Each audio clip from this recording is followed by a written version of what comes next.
სუ 25 და Mi 24 ცეცხლით წინასწარ ამუშავებენ სანაპიროზე. ბულგარიის არის მიზანი მაგათ. დარაჩენით შეერაგებას ყველაფერს შეასწირით. Хорошо, пошли на магазин.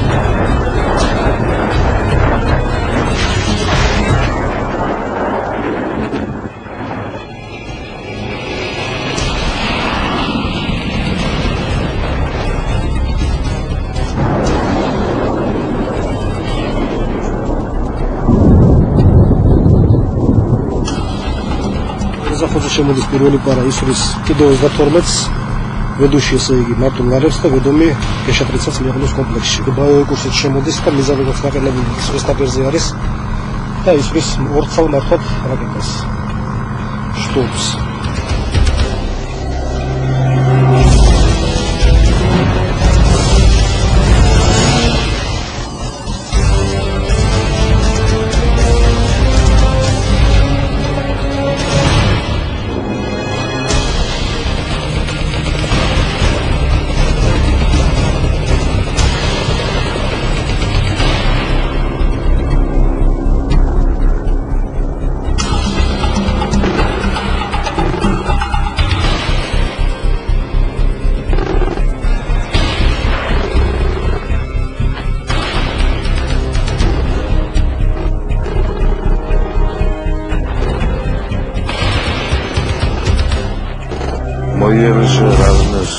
შემადგენლობაში გამოდის საზღვაო ფეხოსნები, ზღვის სანაპირო დაცვის ბატალიონი, ისის ქვედანაყოფებით.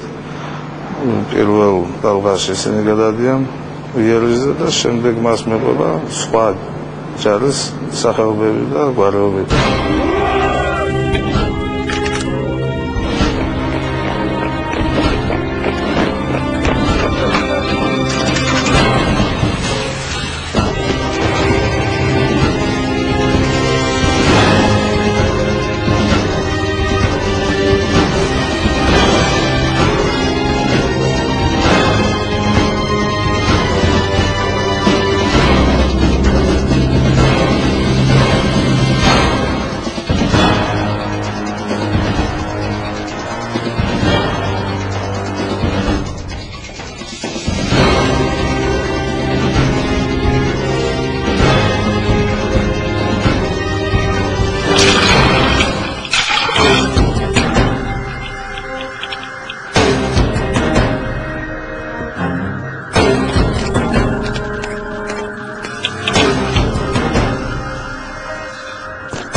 ხაღაბში რას იზახს? ხაღაბშის ელგუჯარას ზაუგაზამო კავშირზე სოფლს ახსენებს ხშირად ამოსადებაზე. აქედან ისინი იჭერენ ამას დაწუნებული ვარ შემოგვიშევს ისმინება ეს ვარიანტი და უშინ დაიწყო სწავლები იქით მათი სწავლები ოჩამჩირეში არ ვიცი სადაპირებს ზუსტად უშინ გამოაცხადა რომ სწავლებას ვიწყებო მაგრამ ოჩამჩირეში სრული ქაოსია. არავინ ელოდა ქართული საბრძოლო ხომალდის გამოჩენას. 5 საათიანი დრეიფის შემდეგ ქალაქიდან არავითარი სიგნალი არ ყოფილა. როგორც ჩანს, გემის გამოჩენა ხმელეთზე მყოფთათვის სრული მოულოდნელობა იყო. გემის ეკიპაჟმა ამოცანა შეასრულა. რეიდის დროს სანაპიროს ზოლის ამონაკვეთზე არც ერთი მცურავის საშუალება არ დაფიქსირებულა. საზღვაო მონაკვეთის კონტროლი განხორციელდა. კაპიტნის ბრძანებით გემმა გეზი დისლოკაციის ადგილისკენ აიღო. კონდა გასულა ოჩამჩირის ტრავერსზე ახლო მანძილზე რათა შეგვიმოწმებინათ აფხაზური მხარე რამდენად აკონტროლებს სანაპირო ზოლს. დასმული ამოცანა წარმატებით იქნა შესრულებული, როგორც თქვენ ნახეთ, მივედით ძალიან ახლო მანძილზე. რეაგირება აფხაზური მხარიდან არავითარი არ ყოფილა. როცა შემოვდივარ რაღაც უცხოელი თვალით უყურებ რომ მაინც ჩვენი გვინდა რომ ამდენ დავიბრუნდო, რაც მალე იქნება მით უკეთესია ჩვენთვის. მაგალითად მზადყოფ თუ გამოვიდეთ და თუ სიცოცხლე გაცემა დაჭირდა იმას გავხსნათ.